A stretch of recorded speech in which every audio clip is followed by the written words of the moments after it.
Ayon sa Pag-asa, shoreline pa rin ang nakakapekto sa eastern section ng Southern Luzon, habang northeast monsoon o amihan nakakapekto sa nalalabing bahagi ng Luzon.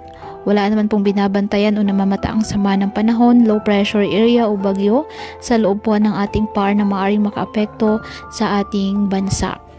Ngayong araw, dahil pa rin po sa mga nasabing weather system, kasabay ng mga localized thunderstorms, asahan pa rin po ang mga pag-ulan sa ilang bahagi ng ating bansa.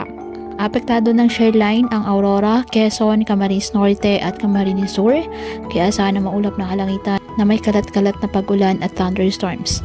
Samantala ang Batanes, Cagayan, Isabela at Apayao, asahan din po ang maulap na kalangitan na may mahihinang pag-ulan dahil naman po sa amihan.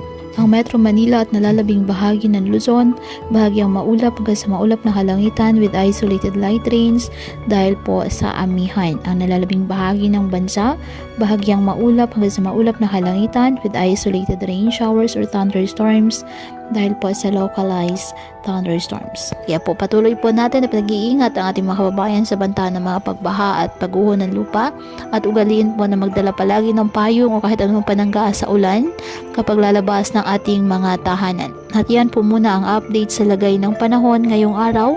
Muli patuloy po tayo na mag-ingat at palaging tandaan, God loves you. Stay safe and God bless.